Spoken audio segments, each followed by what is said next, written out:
గోదావరి కెరటాలు YouTube channel తరపున మరి ప్రేక్షక మహాశయులకు అందరికి కూడా మరొకసారి సాదర స్వాగతాన్ని తెలియజేస్తూ ఈరోజు మరొక ఆనిముత్యం లాంటి సినిమా 'ఆత్మీయులు' అనే సినిమా మనందరికీ తెలిసిందే. పేరులోనే మనసును హత్తుకునే గాఢత ఉన్న కథ. మన జీవితం అన్నదే కుటుంబం తోడు, అనుబంధాలు, త్యాగాలు, ప్రేమ, బాధ్యతలు, మేళవింపు ఇలాంటి కథలు ఈ రోజుల్లో మరింత అవసరమై ఉన్నవి. ఎందుకంటే మారినటువంటి ఈ సమాజంలో మరి ఈ ప్రేమ, అనుబంధాలనేవి కరువైపోతున్నటువంటి ఈ రోజుల్లో మరి 'ఆత్మీయులు' అనేటువంటి ఈ సినిమా మనందరినీ కూడా మన జీవితాలకి ఎన్నో ప్రాముఖ్యమైన విషయాలు అన్వయించుకునే దిశగా ఈ సినిమాని మనం చూడవచ్చు. ఈ సినిమా మిమ్మల్ని ఒక మధురమైనటువంటి ప్రయాణంలోకి తీసుకెళ్తుంది. అక్కడ తల్లి ప్రేమ ఉంటుంది, అన్న త్యాగం ఉంటుంది, అక్క ప్రేమ ఉంటుంది, తండ్రి బాధ్యత ఉంటుంది. అలాగే ప్రతి పాత్ర మీ పక్కింటి వాళ్ళను, మీ ఊరి మనుషులను గుర్తు చేస్తూ ఉంటుంది. ఎవరైనా తండ్రిగా, తల్లిగా, సోదరిగా, సోదరుడిగా మన జీవితంలో ఎదుర్కొన్న సంఘటనలు గుర్తుకు తెస్తుంది ఈ సినిమా. మన మనమంతా కుటుంబంలో ఎలా జీవించాలి? ఇతరుల కోసం త్యాగం చేయడం అంటే ఏమిటి? అనుబంధాల విలువ ఎంత? అనే ప్రశ్నలకు సమాధానాలు ఈ కథలో మరెన్నో దాగి ఉన్నాయి. 'ఆత్మీయులు' సినిమా ఒక్క సినిమా అనిపించదు. మన ఇంటి మాటల జాబితా లాగాను మన జీవితంలోని ఒక పూట లేదా ఒక అద్దం పెట్టేటువంటి ఒక దృశ్యంలాగా మనం ఈ పాత్రలు మనం చూడవచ్చు. ఇటువంటి చిత్రాలను మరొకసారి మరి చూసే అవకాశం ఉన్న, మరి వినే అవకాశాన్ని కూడా కలిగించడం ఇదొక మనం మరి మంచి అవకాశంగా మనం అందరం భావించాలి. ఈ కథలోని ప్రతి సంభాషణ, ప్రతి గీతం, ప్రతి దృశ్యం మనకో పాఠం చెబుతాయి. ఖచ్చితంగా మనం నేర్చుకుంటాం. తల్లి ప్రేమ అంటే ఏమిటి? తండ్రి బాధ్యత అంటే ఏమిటి? సోదరుడు తన సోదరి కోసం ఎంత దూరం వెళ్తాడు? అనే విషయాల్ని చిత్రం తెలియజేస్తూ ఉంటుంది. ఈ చిత్రం చూసిన తర్వాత, విన్న తర్వాత మీ మనసులో ఒక తీయని బాధ, ఒక చక్కని అనుభూతి మిగులుతాయి. మన జీవితాల్లో ఉన్న అసలైన విలువల్ని గుర్తు చేస్తుంది ఈ సినిమా. ఇలాంటి చిత్రాలు తరచుగా రావు. ఒకవేళ వచ్చినా మరి ఈ రోజుల్లో ఇలాంటివి మనం చూడలేం కూడా. ఇలాంటి భావోద్వేగ ప్రయాణాలు మన జీవితంలో ఒక్కోసారి మాత్రమే ఎదురవుతూ ఉంటాయి. మరి ఈ సినిమాను గురించి మనం క్షుణ్ణంగా తెలుసుకుందాం. హ్మ్. సినిమా పరిచయం 1969లో ప్రేక్షకుల ముందుకు వచ్చిన కుటుంబ కథా చిత్రం 'ఆత్మీయులు'. తెలుగు సినిమాల్లో ఒక సున్నితమైన మైలురాయి చిత్రం. ప్రముఖ రచయిత్రి యుద్దనపూడి సులోచనారాణి గారి నవల ఆధారంగా రూపొందించింది చిత్రం. ఆమె రచనల ప్రత్యేక అనుబంధాలను, కుటుంబ సంబంధాలని, హృదయాన్ని తాకే భావోద్వేగాలను బలంగా చెప్పడం. ఆ గొప్ప రచనకు ఈ సినీమయమైన రూపాన్ని ఇచ్చిన వారు దక్షిణ భారత చలనచిత్ర రంగంలో గొప్ప దర్శకుడిగా పేరు పొందిన శ్రీ వి. మధుసూదన్ రావు గారు. చిత్రంలో డాక్టర్ అక్కినేని నాగేశ్వరరావు గారు తన అసాధారణమైన నటనతో హీరో పాత్రకు ప్రాణం పోశారు. అతని సరసన వాణిశ్రీ గారు నటించిన ప్రతి సన్నివేశం మనసును కదిలించేదిలా ఉంటుంది. వారిద్దరూ కలిసి తెరపై చూపిన సంభాషణలు, భావోద్వేగాలు, అనుబంధాలు ఎన్నో కుటుంబాల్లోని వాస్తవ జీవితాన్ని ప్రతిబింబిస్తాయి. కథలో ప్రతి పాత్రకు జీవిత స్పర్శ ఉంటుంది. మానవ సంబంధాల్లోని ఒత్తిళ్లను, బాధ్యతలను, అపార్థాలను, అవగాహనలను, త్యాగాలను సినిమా అద్భుతంగా ఆవిష్కరించింది. ఈ చిత్రం పాటలు, నేపథ్య సంగీతం అందించిన శ్రీ సాలూరి రాజేశ్వరరావు గారు ప్రతి భావానికి సరిగ్గా అనుగుణంగా స్వరాలు అందించారు. ప్రతి పాట వెనుక కథ ఉంది. ప్రతి నేపథ్యం వెనుక ఓ హృదయ స్పందన ఉంటుంది. ఒక మాటలో చెప్పాలంటే 'ఆత్మీయులు' కేవలం ఒక సినిమా కాదు. అది మన జీవితాలు, మన కుటుంబాలు, మన అనుబంధాలు, మిళితమైన అనుభూతి. ప్రతి తల్లి, ప్రతి తండ్రి, ప్రతి సోదరి, ప్రతి సోదరుడి మనసులో ఎక్కడో తాకే చిత్రం ఇది. సాంకేతిక వర్గం కథ యుద్దనపూడి సులోచనారాణి గారిది, సంగీతం శ్రీ ఎస్. రాజేశ్వరరావు గారు, నృత్యం తంగప్ప, పసుమర్తి కృష్ణమూర్తి గారు, ఛాయాగ్రహణం పి. సెల్వరాజు గారు, కళ జీవి సుబ్బారావు గారు, కూర్పు ఎంఎస్ మణి, పోరాటాలు రాఘవులు అండ్ పార్టీ, దర్శకత్వం వి మధుసూదన్ రావు గారు, నిర్మాత కథ సినిమా అనుచరణ శ్రీ దుక్కుపాటి మధుసూదన్ రావు గారు.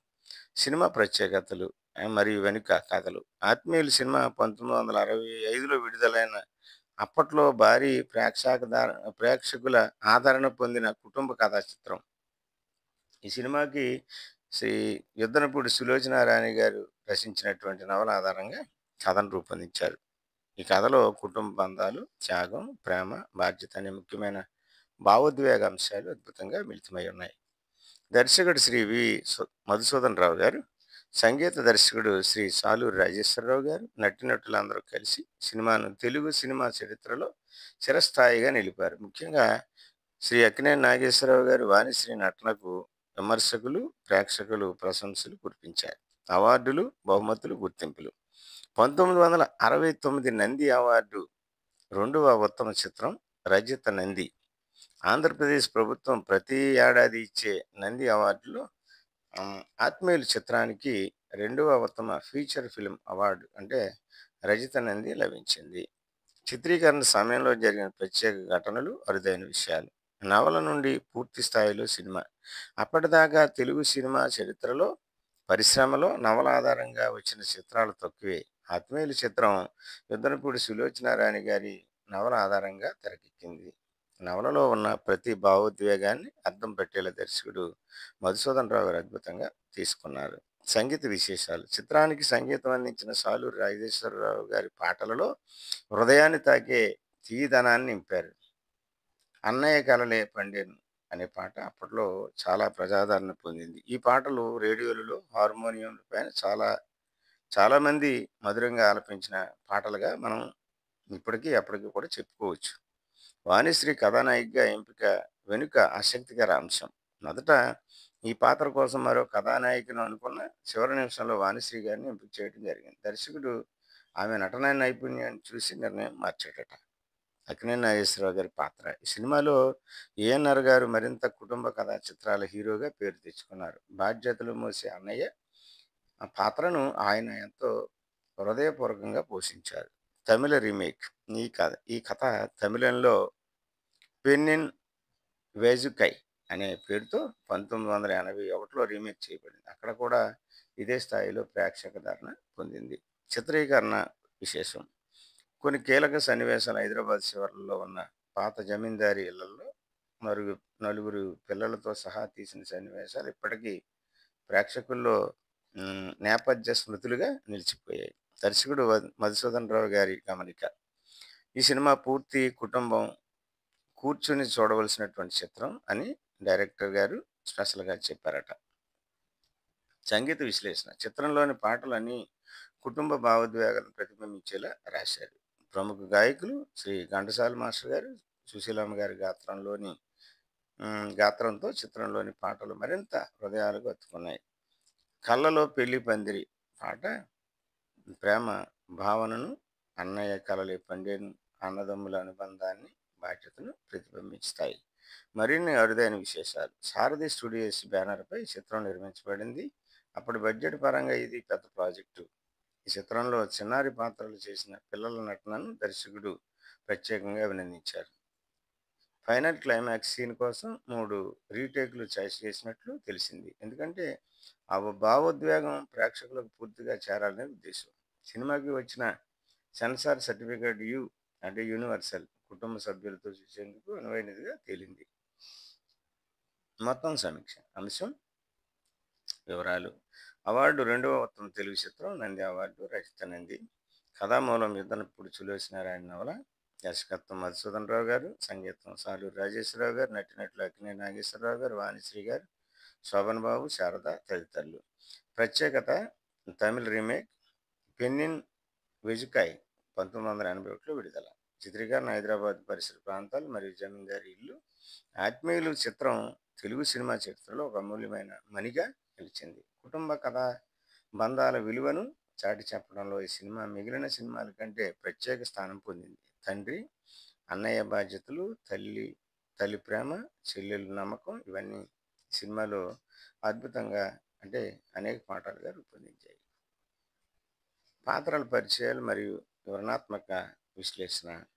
శ్రీ అక్కినేని నాగేశ్వరరావు గారి పాత్ర సూర్యం. సూర్యం పాత్ర సినిమా మొత్తం దారితీసే ప్రధాన పాత్ర. ఒక నిరుపేద గ్రామ యువకుడైన సూర్యం తన తండ్రి వీరయ్య మరణించిన తరువాత చెల్లెలు చేతను సంరక్షించే బాధ్యత తీసుకుంటాడు. తండ్రి మనోభావాలు, నిజాయితీ, కర్తవ్య భరతను తన జీవిత లక్ష్యంగా చేసుకుంటాడు. పట్టుదల, కష్టపడి చదివి నగరానికి వెళ్ళి ఉన్నత విద్యను సాధించి పోలీస్ ఆఫీసర్గా అవుతాడు. తన జీవితంలో వచ్చిన ప్రతి అవమానాన్ని ఓర్పుతో భరించి కుటుంబ గౌరవాన్ని నిలబెట్టే ప్రయత్నం చేస్తాడు. అతని నిజాయితీ, ధైర్యం చివరకు అందరి గౌరవాన్ని పొందేలా చేస్తుంది. వాణిశ్రీ జయ. జయ రాజారావు కుమార్తె. జయ పాత్ర చిత్రం అంతా కూడా సూర్యంపై ప్రేమను పెంచుకుంటూ సాగుతుంది. తండ్రి అభ్యంతరాలకి ఎదురుగా సూర్యంతో తన ప్రేమను నమ్మి నిలబడుతుంది. మృదువైన స్వభావం, దృఢమైన ఆత్మవిశ్వాసం ఉన్న యువతిగా ఈ పాత్రను వాణిశ్రీ గారు అద్భుతంగా పోషించారు. చివరకు సూర్యంతో వివాహం జరగడం ద్వారా ప్రేమ విజయాన్ని చాటుతుంది. చంద్రమోహన్ యాజ్ ఏ చంద్రం జగన్నాథం కుమారుడు. అతి సంపన్న కుటుంబంలో పుట్టిన, పరిపక్వతలో పెంచిన, ఆలోచన లేని వ్యక్తిగా కనిపిస్తాడు. చెడు వ్యక్తి సదానందం ప్రభావానికి లోని పతన మార్గం వైపు వెళ్ళాడు. అయితే కథలో తరువాత తన తప్పులను తెలుసుకుని మారిపోయి సీతను గౌరవించి సరోజిపై నిజమైన ప్రేమ పెంచుకొని మారిపోతాడు. గుమ్మడి జగన్నాథం అంటే గుమ్మడి గారి జగన్నాథం వారి పేరు. జగన్నాథం అంటే గుమ్మడి గారు గొప్ప ధనిక జమీందార్. వీరయ్య సేవకు బదులుగా అతని కుటుంబాన్ని సంరక్షించాలనుకుంటాడు. సూర్య మరియు సీతను తిరిగి తన ఇంటికి తీసుకొస్తాడు. ఇతని పాత్ర కథను ముందుకు నడిపించడంలో కీలకంగా నిలుస్తుంది. ముఖ్యంగా చంద్రం సీత వివాహ నిర్ణయం తీసుకోవడం వంటి ఘట్టాల్లో ఇతని పాత్ర బాగా మనకు కనిపిస్తూ ఉంటుంది. నాగభూషణం గారు అనగా జస్టిస్ రాజారావు గారు. రాజారావు న్యాయమూర్తి మరియు జయ తండ్రి. అతను తన గౌరవం, ఖ్యాతిని కాపాడుకునే ప్రయత్నంలో సూర్యం, జయ ప్రేమకు వ్యతిరేకిస్తాడు. కథ చివరికి సూర్య నిజాయితీ ముందు తల వంచి ఆ జంటను ఆశీర్వదిస్తాడు. ఈ పాత్ర తండ్రి మానసిక స్థితిని, పాత సంప్రదాయ దృక్కోణాన్ని ప్రతిబింబిస్తూ ఉంటుంది. పద్మనాభం అనగా ఈ పాత్రలో చిట్టుబాబు మహంకాళి కుమారుడు. ఇతడు మితిమీరిన సంపత్తిని చూపించుకొని సరోజని ప్రేమించి తనను ధనికుడిగా చూపించుకుంటాడు. తన నిజ స్వరూపాన్ని బయట పెట్టకుండా ఉండేందుకు ప్రయత్నించడం, చివరికి సూర్యం ద్వారా సరోజతో పెళ్లి జరగడంతో నిజమైన ప్రేమ విజయం సాధిస్తుంది. ధూళిపాల అంటే వీరయ్య సూర్యం తండ్రి. జగన్నాథం కోసం తన ప్రాణాలను త్యాగం చేసినట్టు సేవకుడు. ఇతని బలిదానం సినిమా కథకు ఆరంభానికి కారణం. వీరయ్య విలువలు, నిజాయితీ ఇవే సూర్య జీవితం మీద ప్రభావం చూపిన మొదటి గుణాలు. ప్రభాకర్ రెడ్డి అంటే సదానందం గారు కథలో ప్రధాన ప్రతినాయకుడు. చంద్రం మీద చెడు ప్రభావం చూపి ఇతన్ని మార్గానికి దించేస్తాడు. సరోజ మీద బుద్ధిహీన ఆశ పెట్టి ఆమె పరువు కోల్పోయేలా కుట్రలు రచిస్తాడు. ఇతని పాత్ర సినిమాకు నెగిటివ్ షేడ్స్ అందించింది. భానుప్రకాష్ అంటే చిదంబరంగా సరోజని పెంచిన దంపతులలో భర్త, చిన్నపిల్లలను కలగని తల్లిదండ్రులుగా అతను. నాంచారమ్మ సరోజను దత్త తీసుకున్నారు. వారి వల్ల సరోజకు మంచి జీవితం దొరికింది, కానీ తల్లిదండ్రుల గౌరవం తెలియకుండానే పెరిగింది. పిసుపాటి వెంకటేశ్వరరావు గారు రాజేస్తే అంటే శ్రీనివాసయ్య హోటల్ యజమాని. నగరానికి వచ్చిన సూర్యం సీతకు ఉద్యోగం ఇచ్చి వారికి కొత్త జీవన మార్గం చూపించినటువంటి వ్యక్తి. చంద్రకళ అంటే సీత సూర్యం చెల్లెలు. సురక్షితమైన కుటుంబం లేకుండా నాన్న మరణాంతరం అన్నయ్య దారిలో నడుచుకుంటూ జీవితాన్ని సాగిస్తుంది. జగన్నాథం కుమారుడైన చంద్రంతో వివాహం చేసుకోవడం ఆమె జీవిత మలుపు. తల్లి లేకపోవడం, మహంకాళి దురాలోచనలు ఇవన్నీ ఆమె జీవితాన్ని ప్రభావితం చేసినప్పటికీ నిస్సహాయత త్యాగానికి మారుపేరుగా నిలుస్తుంది. విజయ నిర్మల సరోజ సూర్యం చిన్న చెల్లెలు. పుట్టిన వెంటనే మహంకాళి అమ్మి వేసిన అమ్మాయి.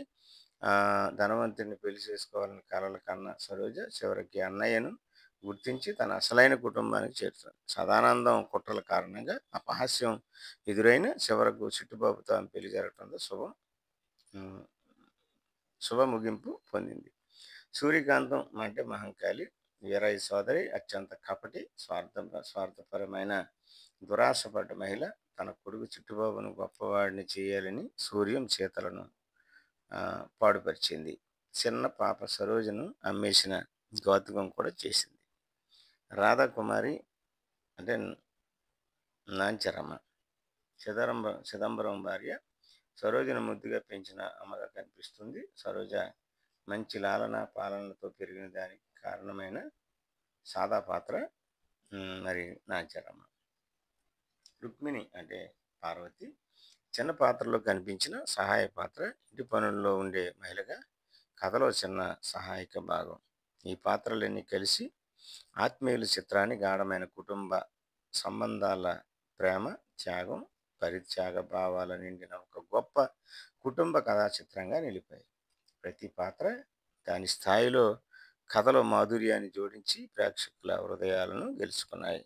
సినిమా కథ గ్రామంలో ప్రారంభమవుతుంది. అక్కడ వీరయ్య అనే విశ్వాసపాత్రుడైన పనివాడు తన యజమాని అయిన ధనవంతుడైన జగన్నాథాన్ని ప్రమాదం నుండి రక్షించడానికి తన ప్రాణాన్ని త్యాగం చేస్తాడు. అనంతరం తన పెద్ద అన్నయ్య అయిన బారిస్టర్ రాజారావు సలహా మేరకు జగన్నాథం నగరానికి వెళ్తూ వీరయ్య కుటుంబాన్ని పోషించే ఏర్పాట్లు చేస్తాడు. వీరయ్యకు సూర్యం అనే కొడుకు, సీత అనే కూతురు ఉన్నారు. వారి తల్లి కూడా చిన్న పాపకు జన్మనిచ్చినప్పుడు మరణిస్తుంది. ఇక్కడ వీరయ్య కపట స్వభావం గల సోదరి మహంకాళి ఆ పాపను సంతానం లేని దంపతులు అయిన చిదంబరం, నాంచారమ్మలకు అమ్మేస్తుంది. ఆ దంపతులు ఆ పాపను సరోజుగా పెంచుకుంటారు. అదే సమయంలో జగన్నాథం ఇచ్చిన డబ్బును కూడా మహంకాళి దోచుకుంటుంది. తన కుమారుడు చిట్టుబాబును చదివిస్తుంది మరియు సూర్యం, సీతలను దాసులులా వాడుకుంటుంది. బాధితులైన సూర్యం, సీత నగరానికి వెళ్ళి హోటల్లో పనిచేయడం ప్రారంభిస్తారు. సంవత్సరాలు గడుస్తాయి. సూర్యం కష్టపడి చదువుల్లో ప్రతిభ కనపరిచి విశ్వవిద్యాలయంలో ప్రథమ స్థానం సంపాదించి సీతను పోషిస్తూ ఉంటాడు. ఇప్పుడు జగన్నాథం ఒక గొప్ప వ్యాపారవేత్త. అతని కుమారుడు చంద్రం మూర్ఖుడు, చెడ్డవాడైన సదానందం వలలో పడిపోయాడు. మహంకాళి కుమారుడు చిట్టుబాబు సూర్యం నుండి వేరైన సోదరి సరోజు కూడా అతని స్నేహితులే. సరోజు ఎప్పుడు ధనవంతుని పెళ్లి చేసుకుని ఘనమైన జీవితం గడపాలని కలలు కంటూ ఉంటుంది. చిట్టుబాబు ఆమెను ఎంతగానో ప్రేమిస్తాడు. అందుకే తాను ధనవంతుడినని ఆమెకు చూపించి తల్లి సంపాదించిన డబ్బును ఫేక్ లైఫ్ కోసం ఖర్చు చేస్తూ ఉంటాడు. ఇంతలో జగన్నాథం సూర్యం, సీతలను గుర్తించి తన ఇంటికి తీసుకెళ్తాడు. అక్కడ రాజారావు కుమార్తె అయిన జయ సూర్యంను ప్రేమించడంతో ఇద్దరి మధ్య ప్రేమ చిగురిస్తుంది. సీత మృదు స్వభావం, మంచి నైజం జగన్నాథాన్ని ఆకట్టుకుంటాయి. అందువల్ల ఆమెను తన కుమారుడు చంద్రానికి ఇచ్చి పెళ్లి చేయాలని నిర్ణయించుకుంటాడు. అంతేకాకుండా చంద్రం చిట్టుబాబు యొక్క అసలు స్వరూపాన్ని బయటపెట్టి సరోజను తన వైపు ఆకర్షిస్తాడు. కానీ జగన్నాథం బలవంతంగా చంద్రంతో సీతకు పెళ్లి చేస్తాడు. దీన్ని రాజారావు అసహించుకుని సూర్యం, జయ ప్రేమను కూడా వ్యతిరేకిస్తాడు. ఇంతలో సూర్యం పోలీస్ శిక్షణ కోసం వెళ్తాడు. సీత గర్భవతిగా మారుతుంది. అదే సమయంలో సదానందం సరోజుపై చెడ్డ ఆశ పెట్టుకుని సమాజంలో ఆమె పేరు చెడిపోయేలా అపవాదులు సృష్టిస్తాడు. ఆ సమయంలో దురదృష్టవశాత్తు సీతకు గర్భస్రావం జరుగుతుంది. అప్పటికి ఆమెకు నర్సుగా సేవలు అందించినది సరోజే. అప్పుడు చంద్రం తనకు సీతతో ఎలా పెళ్ళయిందో వివరిస్తాడు. ఇది విని మనస్తాపంలో సీత సరోజపై ఆరోపణలు చేస్తుంది. దాంతో సరోజ తన ఉద్యోగాన్ని కోల్పోతుంది. దీన్ని బట్టి కోపంగా చంద్రం సరోజనను పెళ్లి చేసుకోవాలని నిర్ణయిస్తాడు. దీనికి సీత కూడా అంగీకరిస్తుంది. ఆ సమయంలో పోలీస్ ఆఫీసర్గా తిరిగి వచ్చిన సూర్యం ఈ విభేదాలు తెలుసుకుని సరోజనను హెచ్చరించడానికి వెళ్తుంటాడు. అప్పుడే సరోజ తన సోదరిని తెలుసుకుంటాడు. ఇది తెలిసిన సరోజ చాలా ఆనందపడుతుంది. కానీ తన అసలు గుర్తింపును బయటపెట్టడానికి నిరాకరిస్తుంది. ఇక సూర్యం చిట్టుబాబుతో సరోజ పెళ్లి చేయాలని నిర్ణయిస్తాడు. దీనికి మహంకాళి ఒప్పుకోదు. అంతేకాదు సదానందం, చంద్రం ఎన్నో అడ్డంకులు సృష్టిస్తారు. దాంతో వివిధ వివాదాలు, అపోహలు ఏర్పడతాయి. కానీ సూర్యం ధైర్యంగా ఎదుర్కొంటాడు.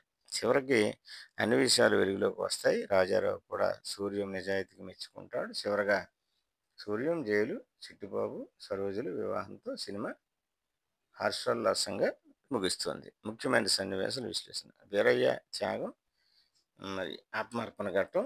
సన్నివేశం మొదటి భాగంలో వీరయ్య తన యజమాని జగన్నాథాన్ని కాపాడుతూ ప్రాణత్యాగం చేస్తాడు. విశ్లేషణ: ఈ ఘట్టం విశ్వాసం, విధేయత అనే విలువలను ప్రతిబింబిస్తుంది. నమ్మకానికి ప్రాణం పెట్టిన ఓ సేవకుని పాత్రలో వీరయ్య భావోద్వేగంగా నిలుస్తాడు. సంబంధిత సంభాషణ: నాయనా, నీకు ఏమైనా జరిగితే నన్నెవరూ క్షమించరు. ఈ మాటల ద్వారా అతని భయాన్ని కాదు, తపనను చూడగలరు. మహంకాళి కుట్ర, పాపను అమ్మివేసే దృశ్యం. సన్నివేశం: మహంకాళి తన స్వార్థం కోసం సరోజను అమ్మేస్తోంది. విశ్లేషణ: మానవ కపట స్వభావం, పేదరికంలోనూ పీడకలలుగా మారే బంధుత్వం. సన్నివేశం ఆ లోతులను స్పృశిస్తుంది. భావార్థం: ఒక స్త్రీ స్వార్థం కోసం అనాథను విక్రయించడం. అన్యాయం ఎంత దారుణంగా ఉంటుందో చెప్పే ఘట్టం. సూర్య మరి సీత నగర జీవిత ప్రారంభం. సన్నివేశం: సూర్యం సీతను పట్టుకుని నగరానికి వలస వెళ్తాడు. స్వీయ ప్రయత్నం, పోరాటం మొదలైన దశలో సూర్యుడి లక్ష్య నిర్ధారణ స్పష్టం కనిపిస్తుంది. అతని కళ్ళల్లో నిశ్చయమే కాక బాధ్యత కూడా కనిపిస్తూ ఉంటుంది. నేను చదివి పెద్దవాడు నవ్వుతాను సీతమ్మ, మన జీవితం మారిపోతుంది. సూర్యుడి మాటలు ఆశకు నిలువెత్తు రూపం. విశ్వవిద్యాలయంలో సూర్యం విజయోత్సవం. సన్నివేశం: సూర్యం టాపర్ అవటం. విశ్లేషణ: ఇది నిరాశ నుండి ఆశకు మారిన క్షణం.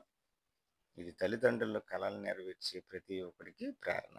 బ్యాక్గ్రౌండ్ మ్యూజిక్ విజయదాయక గీతంతో సన్నివేశాన్ని చక్కగా నిర్మించారు. సీతా చంద్రం పెళ్లి. సన్నివేశం: జగన్నాథం సీతను చంద్రంతో పెళ్లి చేస్తాడు. ఒక సాధారణ యువతి నిజాయితీ, నీతి వల్ల కుటుంబ పెద్ద మన్నన పొందిన దృశ్యం. ఈ సమయంలో రాజారావు వ్యతిరేకత కుటుంబంలో విభేదాన్ని ప్రతిబింబిస్తూ ఉంటుంది. సరోజ, చంద్రం ప్రేమ మార్పు.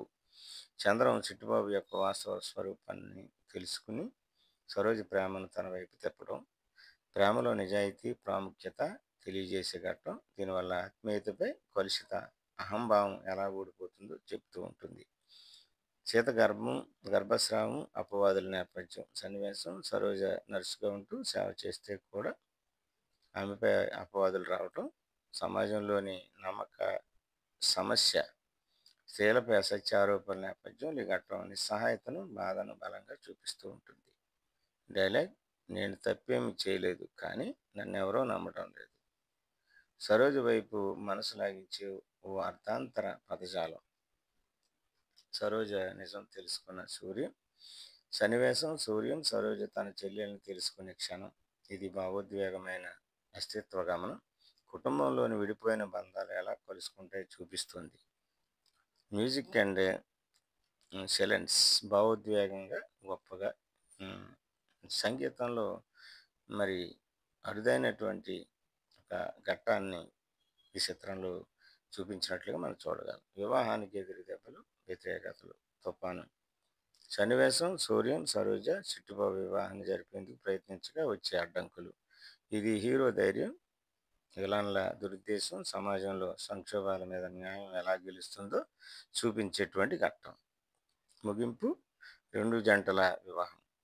సన్నివేశం: సూర్యం, జయ, చిట్టుబాబు, సరోజల వివాహం. ఇది కథకు ముగింపు కావటమే కాదు, త్యాగం, నిజాయితీ, ప్రేమ, శ్రమ అన్ని విలువలు విజయోత్సవం. తాత్పర్యం: సత్యం శివం సుందరం అన్నట్లు మంచి మనిషి ఎప్పుడు చివరికి గెలుస్తాడు. ఈ విధంగా ఆత్మీయుల చిత్రం ప్రతి సన్నివేశంలో కుటుంబ బంధాలు, మానవ విలువలు, త్యాగం, నిబద్ధత, ప్రేమ, నిజాయితీ వంటి శాశ్వత సందేశాలను మనం ముందుంచి కథాపరంగా వీరయ్య త్యాగం నుండి మొదలై సూర్యం కష్టపడి జీవితంలో పైకి వచ్చి చివరకు సోదరి ప్రేమను గుర్తించి కుటుంబ విలువలు నిలబెట్టే వరకు సాగిన ఈ కథ ప్రేక్షకుల హృదయాలను తాకేలా ఉంది. ప్రతి పాత్ర వీరయ్య విశ్వాసం నుండి మహంకాళి స్వార్థం వరకు, సీతలోని మృదుత్వం నుండి సరోజ ఎదుగుదల వరకు జీవితం అనేక ఒడిదుడుకులతో నిండినది. కానీ నిజమైన ప్రేమ, ధైర్యం, పట్టుదల ఉంటే ఎలాంటి అపవాదులను, అడ్డంకులను అధిగమించవచ్చని తెలియజేస్తుంది. ముఖ్యంగా ముగింపు ఘట్టం ద్వారా మనిషి మంచిగా ఉన్నంత వరకు దుర్మార్గానికి నిలువ ఉండదు, చివరకు నిజాయితీనే గెలుస్తుంది అనే సందేశాన్ని బలంగా తెలిపింది. చిత్రం అలాంటి శాశ్వత విలువలను, అనుబంధాల గొప్పతనాన్ని గుర్తు చేసే చిత్రంగా తెలుగు సినిమా చరిత్రలో నిలిచిపోయింది. ఆత్మీయుల సినిమా చివరిలో మనకు కొన్ని ముఖ్యమైన జీవిత సత్యాలు స్పష్టంగా తెలుస్తాయి. చిత్రం చూసిన తర్వాత ఈ సినిమా మనకు ఒక కుటుంబంలోని అనుబంధాల త్యాగం, మానవత్వం, నిజాయితీ ఎంత ముఖ్యమో తెలియజేస్తుంది. జీవితంలో ఎంతటి కష్టాలు వచ్చినా నిజాయితీతో, పట్టుదలతో ఎదుగుదల సాధ్యమేనని కథ వాస్తవంగా నొక్కి చెప్తూ ఉంటుంది. ఈ చిత్రం ద్వారా మనకు తెలిసిన ముఖ్యమైనటువంటి సందేశాలు మనం చూద్దాం. నమ్మకాన్ని మనస్ఫూర్తిగా కాపాడటం. వీరయ్య త్యాగం ఈ విషయం నిదర్శనం. యజమాని కోసం తన ప్రాణాలు అర్పించిన ఒక విశ్వాసి ఎంత మహోన్నతమైన వ్యక్తి అవుతాడో తెలియజేస్తుంది. బంధాలు, అనుబంధాల గొప్పతనం. సూర్యం తన చెల్లెల కోసం చేసిన త్యాగం చివరకు తన విడిపోయిన సోదరి సరోజను గుర్తించి ఆమెకు మంచి జీవితం కల్పించే ప్రయత్నం చేయడం అన్ని కుటుంబ విలువలను స్పష్టంగా తెలియజేస్తాయి. స్వార్థం ఎంతకాలం నిలవదు. మహంకాళి సదానందం, చిట్టిబాబు వంటి స్వార్థపరులు ఆటలు చివరికి ఎంతలా చెడిపోతాయో చూపించడం ద్వారా మంచి ఎప్పటికైనా గెలుస్తుందన్న సందేశాన్ని ఇస్తుంది. నిజాయితీకి ఉన్న విలువ. సూర్యం నిజాయితీ, కష్టపడే ధోరణి అతని జీవితంలో పైకి నడిపించాయి. సందేశం ప్రతి యువతకు ఆదర్శంగా నిలుస్తుంది. అభిమానం, అపోహలు విడనాడాలి. మిస్అండర్స్టాండింగ్స్ వల్ల ఎంతటి ఆత్మీయులు కూడా దూరం అవుతున్నారన్న విషయం చూపించడంలో పాటు అవి తొలగిపోతే బంధాలు తిరిగి మిలమిలలాడతాయని తెలిపింది. మహిళల గౌరవం. సరోజ పాత్ర ద్వారా సమాజంలో స్త్రీకి ఉన్న స్థానాన్ని, ఆమెపై వస్తున్న అన్యాయాలను సున్నితంగా ఎత్తి చూపించింది.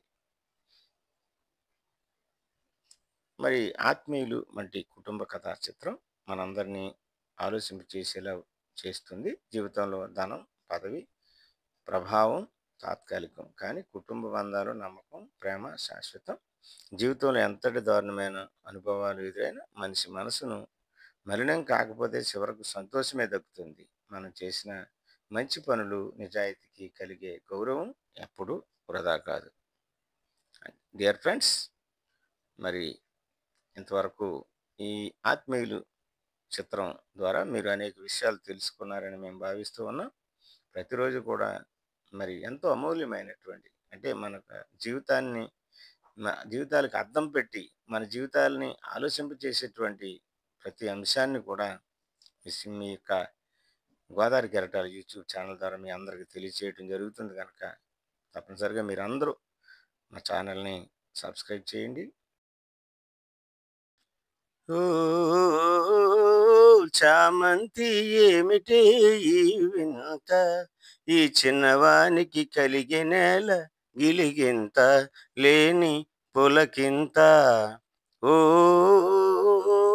చిన్నారి చెల్లి పెళ్ళి జరిగింది, ఈ చిలకమ్మకు నాకు వరస కుదిరింది, వలపు పెరిగింది. ఇన్నాళ్ళు ఈ వలపే ఏమాయే, నీ కన్నుల్లో ఈ మెరుపు కరువాయే. ఇన్నాళ్ళు ఈ వలపే ఏమాయే, నీ కన్నుల్లో ఈ మెరుపే కరువాయే. ఇన్నాళ్ళు నీ హొయలు చూశాను, నా ఎదలోనే పదిలంగా దాచాను, వేచాను. ఓ చామంతి ఏమిటే ఈ వింత, ఈ చిన్నవానికి కలిగే నేల గిలిగింత, లేని పులకింత. దూరాల గగనాన నీ మేడ, ఓ దొరసాని నన్ను కోరి దిగిరావా. దూరాల గగనాన నీ మేడ, ఓ దొరసాని నన్ను కోరి దిగినావా. నీ మనసే పానుపుగా తలచాను, నీ ప్రాణంలో ప్రాణంగా నిలిచేను, వలచేను. ఓ చిన్నారి చెల్లి పెళ్ళి జరిగింది, ఈ చిలకమ్మకు నాకు వరస కుదిరింది, వలపు పెరిగింది. ఓ సామంతి ఏమిటే ఈ వింత, ఈ చిన్నవానికి కలిగే నేల గిలిగింత, లేని పులకింత. డియర్ ఫ్రెండ్స్, మరొక అద్భుతమైన పాట నీకోసం. కళ్ళలో పెళ్లి పందిరి కనపడసాగే, పల్లకీలోన ఊరేగే ముహూర్తం మదిలో కదలాడే. కళ్ళలో పెళ్లి పందిరి కనబడసాగే. పల్లకీలోన ఊరేగే ముహూర్తం మదిలో కదలాడే. నుదుట కళ్యాణ తిలకముతో పసుపు పారాని పదములతో, నుదుట కళ్యాణి తిలకముతో పసుపు పారాని పదములతో, పెదవిపై మెదిలే నగవులతో వధువులను వారగ చూస్తుంటే, జీవితాన పూలవాన కళ్ళలో పెళ్లి పందిరి కనబడసాగే. పల్లకీలోన ఊరేగే ముహూర్తం మదిలో కదలాడే. వలపు హృదయాలు పులకించి మధుర స్వప్నాలు ఫలించి, వలపు హృదయాలు పులకించి మధుర స్వప్నాలు ఫలించి, లోకమే వెన్నెల వెలుగైతే, జీవితాన పూలవాన కళ్ళలో పెళ్లి పందిరి కనబడసాగే. పల్లకీలోన ఊరేగే ముహూర్తం మదిలో కదలాడే. ఆహాహా ఆహాహా ఆహాహా ఆహాహా. Thank you friends. మన గోదావరి కెరటాలు యూట్యూబ్ ఛానల్ మీరు అందరూ సబ్స్క్రైబ్ చేయాల్సిందిగా మిమ్మల్ని అందరినీ వినయపూర్వకంగా కోరుకుంటూ, thank you friends. Thank you.